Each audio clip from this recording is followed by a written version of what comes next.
사실 이재명 대표의 대장동 수사가 급물살을 탄 건요. 작년 10월 유종규 전 본부장이 진술을 하고 김용 전 부원장이 긴급 체포되고 나서부터입니다. 그런데 당시 민주당 의원들은 검찰의 압수수색을 막으면서 이렇게 말한 바가 있습니다. 윤석열 정권 정치 탄압 규탄한다. 규탄한다. 규탄한다. 규탄한다. 그러니까 오로지 대장동 개발과 관련된 그 부분의 대상자, 그 사무실 그 책상만 북한에서 압수수색을 촬영하고자 하는 겁니다. 여기 근무도 별로 지금 한지 며칠 되지도 않은 직기도 없는 사람을 뭘 압수수색하러 오냐고. 아니 그러기도 하고 지금 가면 이미 다 치웠잖아요. 이미 다 치웠다고요? 치웠지. 안 치웠겠냐 생각을 해봐라. 치웠다고요? 안 그랬겠어. 지금 그 말씀이 제가 볼 때는 되게 위험하신 말씀인데요. 지금 김용 부원장은 부원장에 임명된 지가 얼마 되지 않습니다. 그래서 민주연구원에 온 게 딱 3번입니다. 11일, 14일, 17일 정규 회의인데 각각 1시간씩 모두 3시간만 머물다 갔습니다. 화면에도 잘 나왔고 저희 뒤에 이 그래픽에도 잘 나와 있는데 민주당 의원들 당시 김의겸 대변인 각각 1시간씩 3번만 출근했다고 했는데 작년 10월 김용 전 부원장은 3주 동안 날마다 출근했다. 어떻게 일단 받아들이셨어요? 사실 어느 쪽의 신빙성이 더 높으냐라고 하면은 김용 부원장은 지금 조사받는 과정에서 출근 일수를 조작할 이유는 없거든요. 그러니까 저 부분에 대해서 날마다 출근했다 그러면은 저쪽 말이 맞을 가능성이 높은데 지금 화면에도 나갔다시피 민주당 의원님들이 각각 똑같은 얘기를 했어요. 누가 그거를 아마 전파한 게 아닌가 싶은데 마지막에 김의겸 의원은 대변인으로서 뭔가 이게 적어온 내용을 읽기까지 했잖아요. 구체적으로 날짜까지 찍어가지고. 그래서 그거 볼 때 많은 분들이 아 그래도 확인을 하고 얘기하나 보다라고 했는데 민주당사는 그 아이디 태그 해가지고 들어가는 걸로 알고 있거든요. 그리고 그게 출입이랑 날짜, 시간도 확인이 되는 걸로 알고 있는데 그럼 과연 누가 무엇을 확인했길래 저렇게 적어온 내용을 굉장히 객관적으로 날짜까지 찍어가며 얘기를 했었나. 그때 당시에 근데 이게 어떻게 소비되었는지를 확인해 볼 필요가 있는 게 검찰이 민주당사를 압수수색하려는 거는 야당 탄압이다라고 주장하면서 이 수사 김용에 대한 것보다 오히려 민주당에 대한 탄압이다라는 걸 먼저 주장했고 당시 민주당은 그렇게 얘기를 했었습니다. 그렇죠. 그리고 필요가 없는 압수수색이다라는 걸 그렇게 얘기를 했기 때문에 출근도 안 하고 1시간씩밖에 안 머물렀는데도 굳이 민주당사로 들어온 것이 부당한 압수수색이다라고 했었어요. 근데 지금 그걸 위해서 덧붙이는 얘기가 객관적으로 3일밖에 출근 안 했습니다. 1시간씩밖에 안 있었습니다라는 것이었는데 그 객관적으로 거론했던 내용이 사실이 아니라면 민주당에 대한 탄압이다. 그때 검찰을 공격하고 정치 공세로 이어갔던 민주당의 태도는 허위 사실에 기초해가지고 국민들 속이고 정치적으로 이 수사에 대해서 프레임을 씌우려고 했던 것이 아닌가에 대한 의심을 불러일으킬 수밖에 없거든요. 이거는 특히나 뭐 김의겸 의원님 도대체 뭐 확인하고 뭘 적어왔길래 그걸 읽었습니까에 대해서 답변하셔야 될 것 같습니다. 답변해드려야 될 것 같아요. 저도 민주연구원 출신입니다. 전 민주연구원 국장 출신이긴 한데 민주연구원의 구조를 알면 이렇게 말씀할 수가 없어요. 그러니까 10월 4일 부원장이 임명이 되면 김용 전 부원장 같은 경우 민간 신분이었잖아요. 통상 말하자면 이제 출입카드가 2주가 걸립니다. 빨리 하면 1주 정도 나오고요. 그래서 출입카드 없이 말하자면 앞에 이제 수의하시는 분이 문을 열어줘요. 누구다. 그래서 아마 결론만 얘기 드리면 김의겸 대변인이나 얘기했던 건 3번 출근 정규회의 11, 14, 17 뭐 정규회의를 참석할 때는 상임부 원장이기 때문에 정규회의가 있습니다. 정규회의요? 정규회의. 그래서 회의를 할 때는 기록을 남깁니다. 그리고 그 민주연구원장, 부원장들이 상당히 많거든요. 거기를 쓰는 방은 단독방이 아닙니다. 책상이 6개가 있어요. 그리고 공용 PC를 씁니다. 6개가 있는데 그래서 안 바쁘면 와서 거기에 앉았다가 말하자면 업무 보고 앉아있다가 정규회의를 하면 9층에 올라가거나 6층에 가서 회의를 합니다. 그러니까 김의겸 의원이 얘기했던 것들은 정규회의에 참석한 부분들을 확인해서 얘기했을 공산이 크고요. 그게 사실이고요.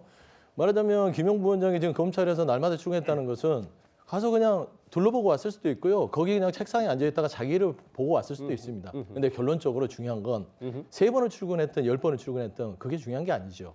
중요한 건 지금 검찰이 압수수색을 쳤던 것은 대장동 관련해서 얘기죠. 성남시 시절입니다. 그러면 김용 부원장이 당시 시의원이었죠. 뭐 관련성이 있다면 성남시나 자택이나 압수수색을 해야지 야당 단사에 와서 임명된 지 얼마나 되신 분이 그 컴퓨터에 뭐가 있다고 그것도 공용 PC를 탈탈 털어가냐. 이 자체가 결국에는 검찰이 야당 탄압의 당사를 진입해서 압수수색을 통해서 욕보이려고 하는 게 아니냐라는 예. 주장은 너무나 상식적이고 합리적인 게 아닐까 아. 저는 그런 생각을 하고 있습니다. 예. 아니 근데 왜 그러면 3번밖에 출근 안 했다는 이야기를 할까요? 지금 이제 그 서 대변인 이야기에 따르면 여러 차례 분명히 출근할 수 있잖아요. 예. 근데 보면 똑같이 3번밖에 출근 안 했다라고 이야기를 하고 있습니다. 그러니까 3번밖에 회의에 참석 안 했다고 이야기를 해야 되죠. 예. 근데 3번밖에 출근 안 했다고 그러잖아요. 그리고 이 뭐냐면 아마 그런 상상도 가능할 겁니다. 왜냐하면 민주당사를 감히 검찰이 들어오지 못할 것이다. 그렇기 때문에 중요한 자료도 같은 경우는 충분히 거기에 보관할 수도 있는 것이고 그런 의문도 가질 수 있는 거 아니에요? 예. 그러니까 그렇기 때문에 검찰은 이제 거기를 압수수색한 거죠. 그런 정보. 왜냐하면 이런 진술이 있으니까 3주 동안 매일 출근했다 그러면 그 PC에 어떤 기록이든지 할 수 있을까? 왜냐하면 최근에 민노총에 대한 압수수색이 있었습니다. 예. 근데 알고 봤더니 민노총이 거의 자기들이 경찰이 못 들어온다고 생각하니까 그 내부에 아주 중요한 자료들을 많이 갖다 놨어요. 그래서 그게 다 압수수색이 됐습니다. 마찬가지죠. 그러니까 지금 김용 씨 집이나 이 사무실 같은 경우는 검찰 압수수색하면 다 나오잖아요. 근데 설마 민주당사까지 압수수색하겠는가라고 한다면 그런 속에서 자료를 거기에 보관할 수도 있는 거거든요. 예. 그런 판단을 검찰이 할 수 있는 거니까. 근데 처음부터 민주당에서 3번밖에 안 나왔으니까 여기는 아무것도 없다라고 이야기를 하는 게 무슨 근거를 했는지 그 의문이 있다는 거죠. 그러니까 제가 다시 한번 말씀드리면 그러니까 예. 출근부를 찍는 구조가 아니라니까요. 예. 그러니까 상금 부원장이라서 출근부를 회사원처럼 찍는 출근 도장을 찍지 않습니다. 어떻게 파악을 하냐면 회의에 참석을 했다. 예. 3번 회의에 참석했으니까 그때 출근한 걸로 보는 것이고요.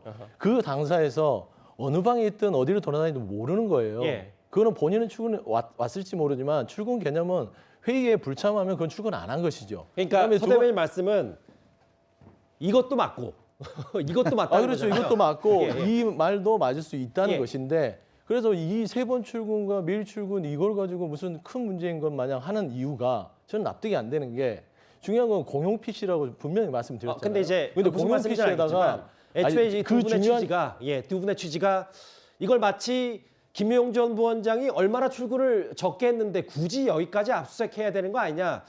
횟수를 출근 횟수를 축소하면서 압수수색의 좀 정당성을 막으려는 거 아니냐. 이런 의혹 때문에 질문을 드린 거고. 사실이니까요. 예. 둘 다 사실인데 저도 사실이니까요. 아하. 그러니까 임명된 지 3주가 됐고 예. 3번 정규 회의에 참석했고 그다음에 공용 PC에다가 그 중요한 말을 무슨 만에 말씀인지 하나 알겠어요. 예. 검찰이 그러게 얘기하는 찾고 싶어하는 그러한 중요한 자리를 많은 사람들이 들여다보는 공용 PC에 깔아서 보관한다고요? 말이 됩니까? 근데- 저는 그런 얘기를 하는 것이죠. 알겠습니다. 그래서 예. 저는 말씀드리는 건 이 예. 주장 자체가 상식선의 생각을 해야 되지. 예. 이걸 가지고 무슨 뭐 거짓말을 하네, 허위를 뭐 한다. 이거는 정말 좀 말도 안 되는 소리라고 생각해요. 예.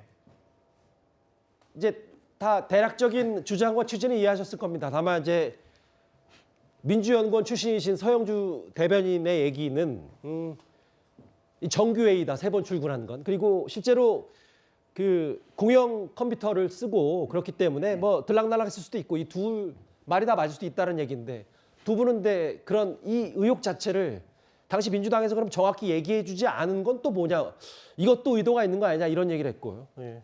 알겠습니다. 그 또 다른 최측근 정진상 전 실장 얘기도 좀 짧게 한번 해보면요. 오늘 일부 보도에 따르면 정진상 전 실장이 유종규 전 본부장에게 지시한 인터뷰 하나가 있습니다. 인터뷰 내용을 좀 얘기를 해봐야 될 것 같은데요. 이것도 또 2021년으로 돌아가더라고요. 그렇죠. 김용준 전 말고 김용전 부원장 말고 정진상 전 실장도 유 전 본부장에게 일단 인터뷰를 실제로 하지 않았지만 믿을 만한 기자가 난 도대체 무슨 뜻인지 잘 모르겠는데 인터뷰하라고 지시했다. 이 부분 때문에 또 김용전 부원장이 소환이 되고 조금 더 쉽게 좀 설명을 부탁드릴게요. 그러니까 정진상 당시 실장이 2021년 9월에 이제 유동규 전 본부장의 압수수색을 당하기 며칠 전이에요. 그렇게 유동규 전 본부장한테 전화를 해서 믿을 만한 기자라는 게 그 밑에 나오지만 이재명 당시 경기도지사한테 우호적인 기사를 쓰는 인터넷 매체 기자 이렇게 얘기를 했어요. 그 기자의 휴대전화 전화번호를 줘가면서 이 기자하고 인터뷰를 해라. 왜 그러냐면 지금 대장동 사건이 아무래도 그 이재명 당시 후보의 그 경선전에 불리한 요소로 작용할 것 같으니까 예. 우호적인 여론을 좀 조성해야 되겠다. 이런 판단 아래 유동규 전 본부장한테 얘기를 한 것으로 보이고 그래서 그 인터넷 매체 기자와 전화 통화를 했다는 거 아니겠습니까? 그래서 전화 통화해서 간단히 몇 마디 주고받은 거는 그 인터넷 매체에 보도가 됐다는 것이고, 실제 그 전화 통화 외에 그러면 우리 만나서 정식으로 인터뷰를 합시다라고 얘기했는데, 정식 인터뷰 장소에는, 약속한 장소에는 유동규 전 본부장이 안 나갔다는 거죠. 그 안 나간 이유는 바로 9월 26일에요. 6일에 이제 정진상 실장이 정영학 녹취록이 이미 검찰에 제출됐다고 하니까, 제출된 게 26일이고 28일에 통화를 한 겁니다. 예. 제출됐다고 한 거니까 지금 유동규 전 본부장은 아니 정영학 녹취록에 뭐 거기에 뭐 김용 부원장한테 돈 준 거 이런 것들이 다 있을 텐데 굳이 내가 지금 인터뷰해서 뭐 부인한다고 해서 이게 얘기가 되겠는가, 그래서 그 인터뷰 현장에 약속 장소에 안 나갔다는 거거든요. 예. 이런 것들이 오늘 지금 보도가 된 겁니다. 그럼 저렇게 따지면 결국 김용, 정진상 뭐 이런 사람들이 유동규 전 본부장의 검찰 그 출두 전에 계속해서 얘기를 했다. 그러니까 뭐 줄곧 여러 가지 뭐 입막음 시도 같은 것들이 있었고, 그다음에 사실과 다른 인터뷰 지시 뭐 이런 것도 있었다. 이걸 우리가 엿볼 수 있는 대목이 있습니다. 인터뷰를 하진 않았지만 정진상 전 실장이 제안했고, 굉장히 심각하다. 김용 전 부원장이 돈 가져간 게 다 나올 텐데 이 얘기를 했다는 거거든요. 근데 정진상 전 실장 하면 계속 이런 의혹이 불거질 때마다 어떻게 이런 전반적인 검찰의 수사 상황을 다 알고 있었냐, 이런 의혹도 동시에 제기가 되고 있는 것 같습니다.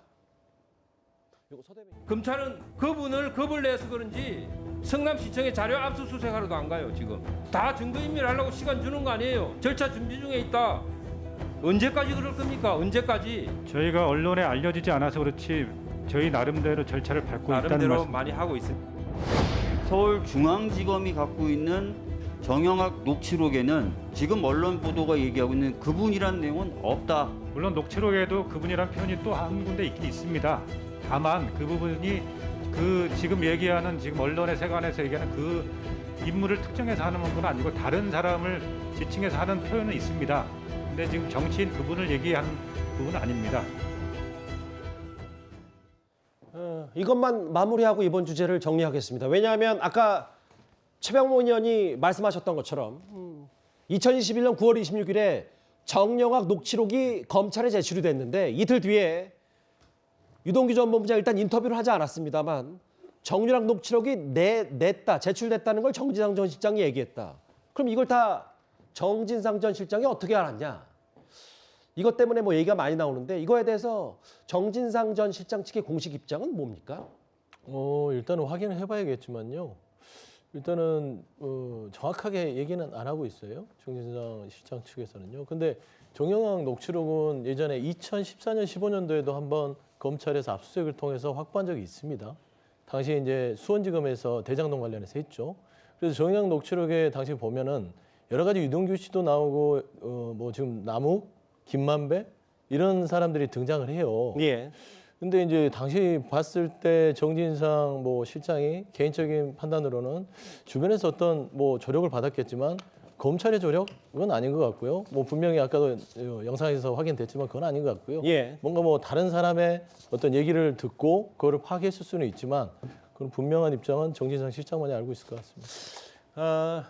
여러 의혹 보도들이 좀 있었고 오늘 중간 전달책, 뒷돈 중간 전달책으로 알려진 정민용 변호사가 김용 전 부원장이 다녀간 뒤에 1억이 사라졌더라 이런 얘기를 했기 때문에 앞으로 이재명 대표의 최측근 김용 전 부원장 재판이 어떻게 진행될지 저희도 잘 지켜보겠습니다. 그런데 다음 주제 검찰이 오늘 추가로 기소한 게 있습니다. 바로 가보겠습니다.